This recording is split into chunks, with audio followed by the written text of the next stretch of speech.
questions for Coach? Hey Manny, obviously you're facing a guy that you coached with for 3 years. What did you take away, I guess, from your experience with Mac? Maybe you still use it in your coaching regimen? Well, he'd won a lot of games and they'd had a lot of success winning a lot of games. And at times when you win, when you get on one of those runs like what Tex had for a while, it can look easy. It's never easy, So you learn, like you do for every head coach, a little bit ins and outs of the program and some of the things that make him successful, and you get a chance to choose some of those and incorporate into your program. Is there anything you still kind of do that maybe you learned from your time there, or maybe something that maybe you didn't necessarily learn there but learn from it? Yeah, there's some procedural stuff and it's hard to get into specifics, but yeah, I mean, just there's some ways that the way you engage people around your program, that I thought he had a great knack for, and just some of the things on the inside that are just more sort of trade secrets you don't really talk about, What impressed you about what Sam Howell showed on film? His toughness, first and foremost, which we kind of knew. We knew about him in high school, so I thought he showed great toughness.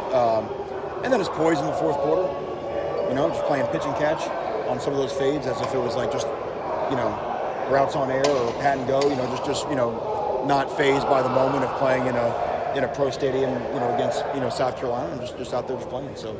I know you guys have the bye week, and the competition obviously never stops here. Are there any depth chart changes you can share with us? We released the exact same depth chart as we had versus Florida, and again, and we just told the team in terms of, snap counts and things like that. All of that evaluation is still ongoing in terms of, who knows what to do and gives a chance to play clean and play hard. And what was your overall takeaway from watching UNC on Saturday? They look a lot different than the past 2 years. Yeah, what you would expect. They a new program. You see a new culture. Very similar to us, where you see players that aren't burdened by the ghost of the past, and they get play like that. Their demeanor and temperament throughout the course of the game, I thought was very upbeat and positive, which is all what to be expected. What have you seen from the offensive line since the game, just these 2 weeks of practice, how they responded? I mean, to me, they're just improving and they're getting better, But again, the dynamic of how have they responded to what exactly? To the narrative that they gave up 10 sacks, to the narrative that we actually outrushed Florida. You know what I mean? Do you understand my point? And so the greater question would be, how has everyone on offense, from the schematics of it to all 11 people that are out there, how have they all responded? We have to push back from the idea of let's just say that this was a problem, because again, I don't, there's not a position group, there's not anybody that had a U on their chest, coaches and players alike, that doesn't have a chance to improve from our performance in Orlando. Manny, you had your practice schedule this week. Did you practice pretty much every day with the storm? What was that situation like? It was, we did not miss a day. We did not miss a practice. We had to make some adjustments, we were in great communication. The people on campus, did a great job of communicating to us and obviously making sure that the safety of our players was first and foremost. And then, you have to think about this now. We all know from our personal experience, but on Friday, in our team meeting, we put up a map and this thing was headed right to West Palm Beach. And the amount of our players that it could have affected, or players' families it could have affected at that point was, the amount of guys we have that are from, Palm Beach County, through Duval, even the southeast coast of the country is dramatic. And obviously the fact that it didn't come here, well, now that's caused devastation for the Bahamas, and it still may cause devastation further up the coastline. So, we're not happy it didn't come here, but obviously it was on everyone's minds and all of our players' minds as we were preparing for this game.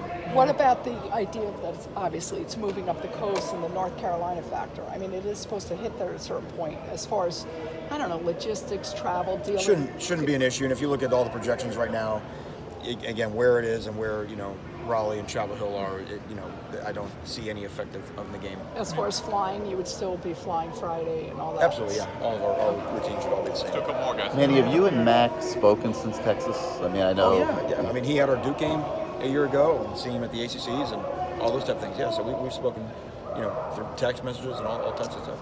And it appeared there were times that there were trouble getting plays in last game. Is there a way to work on that? Has that been an emphasis? We already have. Oh, there's no doubt. We already have.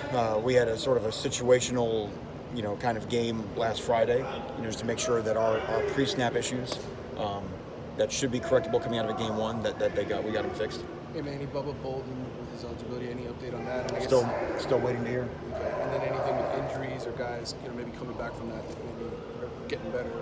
Is there any update to the status? No, I think, we went in healthy, we came out healthy. The guys we have that are more longer term guys are still not featuring this game. And how's Jaren doing? A week later or 2 weeks later, however long. It's funny, like all that happens here every day is just daily improvement, right? You come in, you run your stuff, you just find a way to do it better than you did the day before. So he's doing well, but it gets back to the same point. If we would have thrown a touchdown pass on the last drive and won 27-24, we would not have come in here and done anything differently. So Jaren, like all the guys, is coming in, finding a way to better master what it is we're trying to do. Is Lorenzo Lingard getting closer? Yeah, he is. Yeah. Lorenzo's a guy that could have a chance to get in the game in some capacity and still working him up to speed, but he's now just kind of getting into the mix of being with the team. Great. Thanks, everybody.